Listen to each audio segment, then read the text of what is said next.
आप देख रहे हैं शेयर बाजार लाइव। 3 मेहमान हमारे साथ मौजूद हैं। के सुब्रमण्यम है, राजेश सतपुते हैं और ब्रजेश सिंह हैं। इंडेक्स एक रेंज में रहेगा, इसलिए हम इंडेक्स को छोड़ बात कर रहे हैं सिर्फ स्टॉक्स की।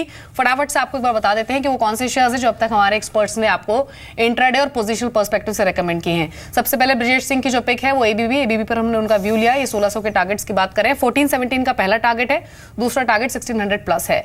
दूसरा स्टॉक है सीईएससी का। यहाँ पर ब्रजेश ने खरीदारी की सलाह दी है। 980 पर कल ये बंद हुआ था, लेकिन 1000 या फिर उसके बियॉन्ड जाने की प्रोबेबिलिटी है, ऐसा ब्रजेश को लग रहा है। कुछ और ट्रेडिंग स्टॉक्स जिन पर अभी चर्चा हुई, उसमें राजेश सतपुते की ओर से जो रेकमेंड किया गया है वो है आइडिया सेल्यूलर।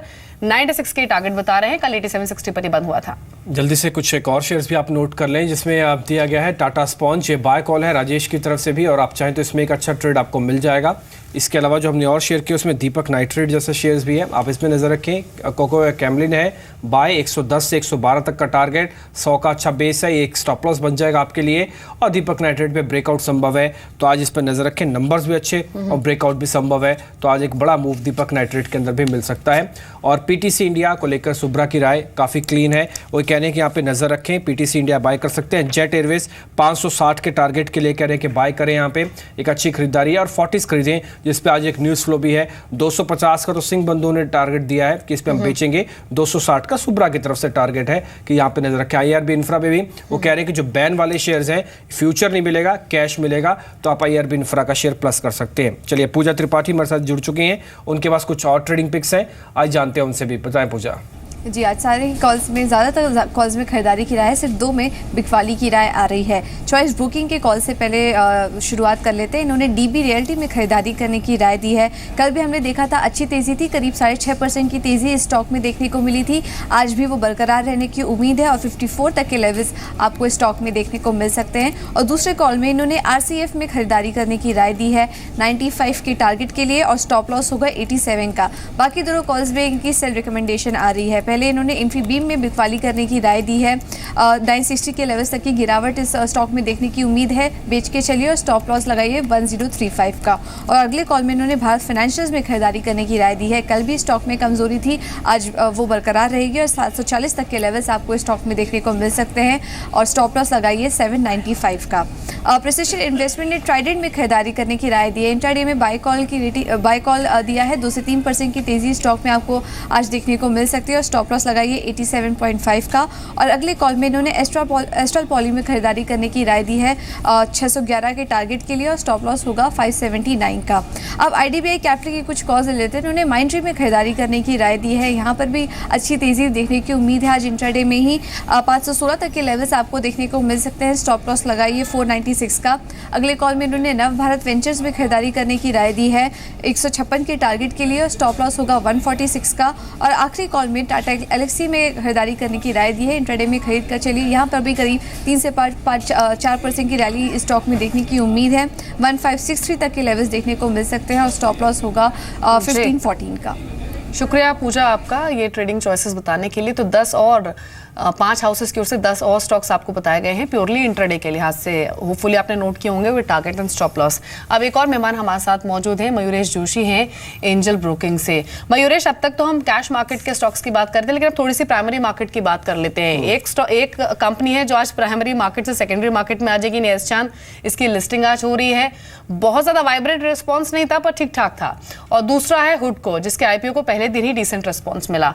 अब दोनों पर अपना व्यू बताइए। एक तो हुडको पर आपने अपने क्लाइंट्स को क्या सलाह दी है, सब्सक्राइब करने की दी है या फिर नहीं? और दूसरा ये कि एस चांद जिन्होंने भी सब्सक्राइब किया हुआ है, उनको क्या सलाह आपकी होगी? वो आज लिस्टिंग गेन्स लेकर निकल आए, बने रहें, या फिर क्या व्यू है आपका? सो लार्जली मॉर्निंग दीपाली जी, हुडको के लिए आई थिंक जो उनकी नेटवर्थ है 8,900 करोड़ के आसपास है, जो उनका लोन बुक है 34,200 करोड़ है। इसका मतलब जो लेवरेज कंपनी दे रही है 3.8 टाइम्स है। कैपिटल एडिक्वेसी है 68%, जो प्रोविजन कवरेज है 72% पे है। इसका कारण यही है कि जो ग्रॉस एनपीएस है वो 6.8 है, नेट एनपीएस 1.5 है। प्राइवेट सेक्टर को जिन्होंने लेंडिंग की थी 2009 से 2013 में, उन्होंने अभी ये लेंडिंग बंद कर दी और गवर्नमेंट एजेंसीज को ही लेंड करते हैं। वहाँ से आई थिंक जो एनपीएस का एक दबाव आया था वो शायद बैलेंस शीट पे दिखा था। बट लार्जली मेरे ख्याल से आई थिंक जो ये निम्स कंपनी मेंटेन करती है, जो I think price to book पे ट्रेड कर रही है और जो वैल्यूएशन है 1.25 1.3 टाइप प्राइस बैंड में, I think angel broking research के हिसाब से आई थिंक हुडको पे एक सब्सक्राइब का कॉल आता है। जहाँ तक एस चांद का सवाल रहा है, I think yes, I think एक मार्केट लीडरशिप पोजीशन है K12 सेगमेंट में। 72% रेवेन्यूज K12 से आते हैं, around 13% come from higher education and 11% from test preparations. But largely अगर हम देखें जो ये $500 मिलियन का मार्केट है और जैसे इन्होंने अराउंड पब्लिकेशंस निकाले हैं, आई थिंक कंसिस्टेंट रहना पड़ेगा। डिस्ट्रीब्यूशन नेटवर्क काफ़ी स्ट्रॉन्ग है, 4950 और डिस्ट्रीब्यूटर्स हैं, 1950 ऑथर्स हैं। और अगर मैं नवनीत के साथ कंपेयर करूँ तो I think it's cheaply value, 3 times price to book compare to Navneet at 6.3, EV to sales पे it is at 3.2 compare to Navneet at 3.9। So I think valuation के तौर पे मेरे ख्याल से अट्रैक्टिवली प्राइस्ड है। तो आई थिंक थोड़ा आई थिंक ग्रीन में खुल सकता है, पर मेरे ख्याल से आई थिंक वायबिलिटी को देखते आई थिंक हुडको in the primary market looks like a much better offering and listing that I can perceive. जी, तो एस चांद और हुडको दोनों आईपीओ पर आपने व्यू सुना मयूरेश का, लेकिन अब एक स्टॉक और देख लेते हैं जो कि हर रोज हम आपको इस वक्त बताते हैं टुडे ट्रेड के तौर पर। रुक कर लेते हैं इसी स्पेशल सेगमेंट का।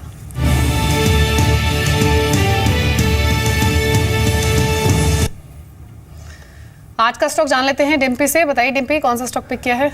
आज का शेयर है एक अलॉय की कंपनी है, मैथन्स अलॉय। इस पर आप नज़र रखें क्योंकि इसके आज एक नंबर्स हैं और नंबर्स में इम्पॉर्टेंट ये है कि इसका अनुमान से बेहतर रह सकते हैं। 52% मुनाफा बढ़ने की उम्मीद है और शायद इतना ही आज अच्छे नंबर इसके आ जाएं।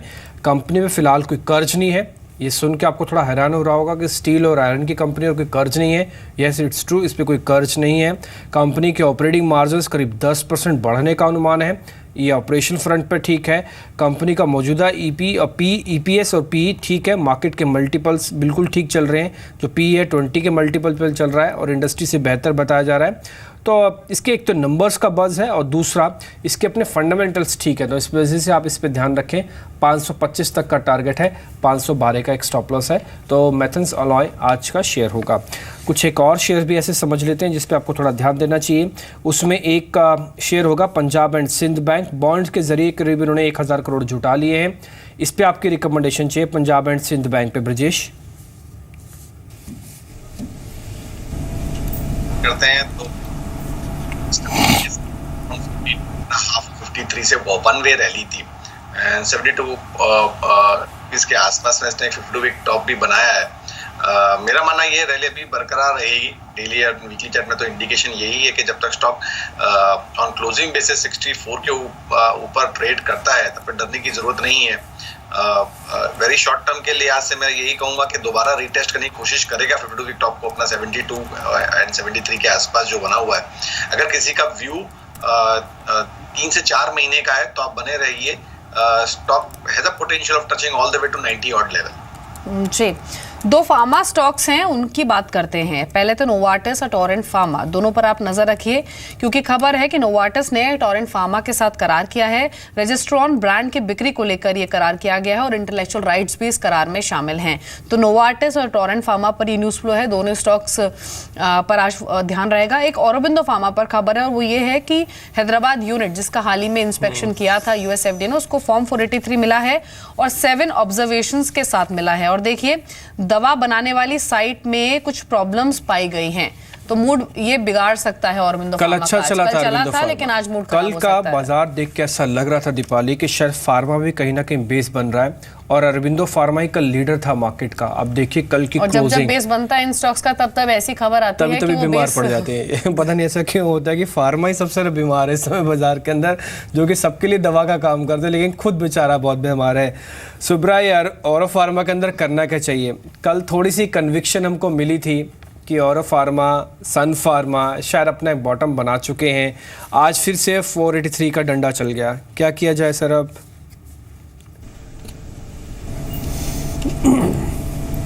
डिम्पी, एक्चुअली ये सब काउंटर्स पे कॉल लेना बहुत ही मुश्किल है, खास करके जैसे अभी आप डिवीज की बात कीजिए तो अगर हम आपको याद होगा लास्ट 5 कितने सालों से इतने स्टेडी चल रहे थे लेकिन लगातार लास्ट 6-8 महीने में ऐसे 2000 यहाँ पर नेगेटिव न्यूज़ फ्लो आ रही है हर सपोर्ट लेवल टूट रहा है। तो आई थिंक कहीं ना कहीं वैल्यूएशंस डेफिनेटली अट्रैक्टिव लग रहे हैं। तो जिनको एक बहुत ही लॉन्ग टर्म व्यू लेने का, जिनको मैनेजमेंट पे कॉन्फिडेंस है, और ऐसा तो नहीं कि इंडियन फार्मा कंपनी में ऐसा कोई बड़ी दिक्कत वाली बात है, बस ये सब ऑब्जर्वेशन जैसे क्लियर होंगे वापस फॉर्म में आ जाएंगे।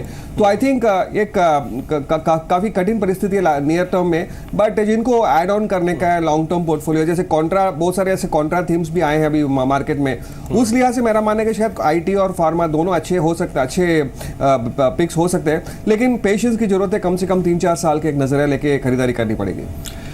लेकिन दीपाली एक चीज़ है, एक सुब्रा की अगर आप राय माने ना तो ये बात तो बिल्कुल ठीक है। ज़्यादातर एनालिस्ट का हमने व्यू पूछा फार्मा पे, आप लंबी अवधि के लिए कोई शेयर ढूंढ रहे हैं ना तो फार्मा के ब्रैकेट में चले जाइए, क्योंकि अरबिंदो चाहिए। अच्छी वैल्यूएशंस यही दो सेक्टर्स में है। वैल्यूएशन को लेकर अगर बाजार में कोई ये कहता ना कि महंगी वैल्यूएशन है, पता नहीं चल चुका, अब ले नहीं ले, और फार्मा सब चीज का क्वेश्चन एक फैक्ट ये भी है कि दोनों ही सेक्टर्स में जो कंसर्न्स हैं वो शायद इन प्राइसेस पर फैक्टर्ड इन हो चुके हैं। सब कुछ। अब आप इसे सोचिए ना, 630 में आपके पास सन फार्मा देश की सबसे बड़ी कंपनी है, अरबिंदो फार्मा आपको मिल रहा है। रिमेंबर जब 700-750 को होता था तो एक्सपर्ट्स कहते थे कि अगर 650 पे आए तो ये वैल्यू बाय 100% है, अब तो उसके नीचे और गया है। बिल्कुल। तो ये अब फार्मा तो आपके लिए थीम है।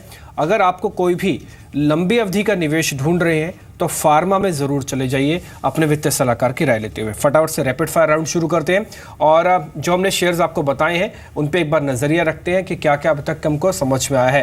पहला शेयर दीपक नाइट्रेट, इसमें आज एक ब्रेकआउट भी संभव है। इसका मुनाफा 160% बढ़ा, आज ये अच्छा चल सकता है, 150 तक भी चला जाए तो कोई हैरानी नहीं होगी। तो दीपक नाइट्रेट पे ध्यान रखें, ये पहला शेयर है। दूसरा शेयर है एबीबी का, इसका आय, मुनाफा, ऑर्डर बुक सभी बड़ी है, तीनों लिहाज से ठीक है, ये शेयर भी अच्छा चल सकता है। तो एबीबी ध्यान रहे, करीब 50 से 60 रुपए इसके अंदर और जुड़ जाएंगे। इसके अलावा भारतीय इंफ्राटेल, नतीजों से उम्मीद जो थी वो बिल्कुल कमजोर रहे, उसके नंबर्स आए हैं इसके, तो भारतीय इंफ्राटेल पे आज थोड़ा सा प्रेशर आ सकता है। हाँ, लेकिन जैसे हमने सुब्रा से भी पूछा था कि क्या करना चाहिए, वो ये कह रहे हैं कि इसको डिविडेंड प्ले के तौर पर रखना चाहिए। फिलहाल ट्रेडिंग के लिए इससे थोड़ा बच जाए, दूर रहे। भारतीय इंफ्राटेल आज कमजोर नतीजों की वजह से थोड़ा सा वीकनेस दिखाएगा। और सुब्रा का मानना है कि 340-350 के रेंज में मिले तो इसको खरीदना चाहिए। यूनियन बैंक नंबर्स ठीक ठाक आए हैं क्योंकि जो नेट इंटरेस्ट इनकम है वो बढ़ी है और ग्रॉस एनपी नेट एनपी दोनों में सुधार दिखा है। 187 पर कल ये बंद हुआ, लेकिन यूनियन बैंक के मुकाबले सिंडिकेट बैंक ब्रिजेश को ज्यादा अट्रैक्टिव लग रहा है, जहां पर इन्होंने खरीदारी की सलाह दी है। वेल्सपन इन्वेस्टमेंट, ये स्टॉक शायद आज कमजोर होता हुआ दिखे। कल हालांकि 5% बढ़कर बंद हुआ था, लेकिन जो घाटा है कंपनी का वो और बड़ा है। 48% कंपनी का घाटा जो है वो इंक्रीज हुआ है इस क्वार्टर में। कल नंबर्स आए थे वेल्सपन इन्वेस्टमेंट के, लेकिन उससे ठीक पहले चल रहा था, आज कमजोर हो सकता है। वेल्सपन इन्वेस्टमेंट के बाद जो अगला स्टॉक रहेगा वो रहेगा टाटा स्पॉन्ज। कल भी चला ये और आज फिर से पॉजिटिव खबर है, तो कल का वो जो मूव है वो और एक्सटेंड हो सकता है टाटा स्पॉन्ज में, और जो हमारे एक्सपर्ट्स है वो भी पॉजिटिव है शेयर पर। ठीक है, तो नतीजों के साथ साथ आपने शेयर्स भी देख लिए, एफ&ओ का एक बार ढांचा भी देख लीजिए। आज बाजार के अंदर वो क्या आपको संकेत दे रहा है? पहला संकेत तो दे रहा है कि निफ्टी, बैंक निफ्टी आज दायरे में रहेगा, दायरे में कामकाज होगा। 9200 की पुट में बिकवाली जारी रह सकती है। कल भी सेशन बिकवाली का था, आज बाजार थोड़ा भी ऊपर चला, 9200 की पुट बेची जा सकती है। ध्यान रखें, ये हेजिंग के लिए भी इस्तेमाल हो रही है। 9400 की कॉल आप जल्दी जल्दी खरीदारी ना करें, यहाँ पे थोड़ा रुक जाएं, क्योंकि बाजार ब्रेकआउट करने के भी चांसेस अभी एकदम से नहीं दे रहा। इंडिया विक्स 2.5% नीचे, बाजार के लिए विक्स जब जब टूटेगा बाजार के लिए अच्छा संकेत होता है, ये थोड़ा सा आज बाजार को चलाएगा। 5 कंपनियों में आज एफ&ओ बैन है, इन्हें पोजीशन नहीं मिलेगी। सीएट, इन्फीबीम में आर्बिट्रेजिंग मिल रही है, कैश और वायदा में फर्क दिख रहा है, आप इसका फायदा जरूर लें, अपने वित्तीय सलाहकार की राय लें। सीएट और इन्फीबीम में कैसे प्ले किया जा सकता है। जी मयूरेश, ये मिड कैप स्मॉल कैप में कल भी अच्छी बाइंग देखी गई थी, तो लार्ज कैप्स थोड़ा सा शांत थे। कुछ चुनिंदा स्टॉक्स थे हालांकि जहां पर अच्छी वाइब्रेंसी थी, जैसे कि सीमेंट स्टॉक्स हुए या फिर आइशर मोटर्स जैसे शेयर्स हुए। आप एक लार्ज कैप से और एक मिड कैप से अपनी इन्वेस्टमेंट पिक बताइए। लार्ज कैप से दीपाली जी, मेरे ख्याल से आई थिंक आईसीआईसीआई बैंक के जैसे नतीजे आए थे, आई थिंक मैं काफ़ी ऑप्टिमिस्टिक हूँ। और जैसे मैनेजमेंट कमेंट्री है in terms of asset quality pressures going down, मेरे ख्याल से आई थिंक जितनी क्रेडिट कॉस्ट इन्होंने बुक की थी पिछले वित्त वर्ष में अराउंड 3.2%, वहाँ पे एक डेफिनेट रिडक्शन देखने मिलेगा। जैसे आई थिंक क्रेडिट ग्रोथ आएगी सिस्टम में, और जैसे रिटेल एडवांसेस जो अराउंड 50-52% हो गए टोटल बुक के, आई थिंक मेरे को लगता है जो लेवरेज मिलेगा आईसीआईसीआई बैंक को in terms of return ratios काफ़ी सुधार आ सकता है। Out of the banks in the large caps ICICI bank is something that I like. Mid cap space में एक्सो नोबल करके जो एक पेंट्स कंपनी है, 11% मार्केट शेयर है। ड्यूलक्स जो इसका ब्रांड है एशियन पेंट्स के पीछे नंबर 2 है in terms of the decorative market. और तीसरी बात अगर हम देखें तो डीलरशिप नेटवर्क 8,800 डीलर ऑर्ड है, कोटिंग्स में मार्केट लीडरशिप पोजीशन है, टॉप लाइन को 11% बढ़ सकती है, बॉटम लाइन और अर्निंग्स 25% बढ़ सकती है। और मेरे ख्याल से आई थिंक जैसे अर्निंग्स ग्रोथ आएगी एंड जैसे रीपेंटिंग डिमांड वापस आएगा सिस्टम में, Akzo Nobel will also benefit tremendously. तो वैल्यूएशन के तौर पे भी काफ़ी अट्रैक्टिवली प्राइस लगता है।